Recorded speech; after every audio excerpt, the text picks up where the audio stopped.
और वज़ीर-ए-आज़म मोदी के नाम धमकी आमेज ईमेल मौसूल हुआ है। इंटेलिजेंस के जराये ने यह सनसनीखेज इंकशाफ किया है।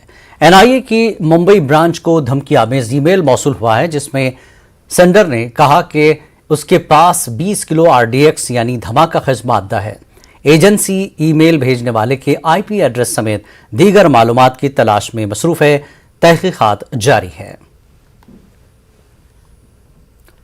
दिल्ली के वज़ीर आला की रिहायशगाह पर बीजेपी युवा मोर्चा के कारकुनों के जरिए पथराव और तोड़फोड़ के मामले में दिल्ली हाईकोर्ट में समाअत हुई।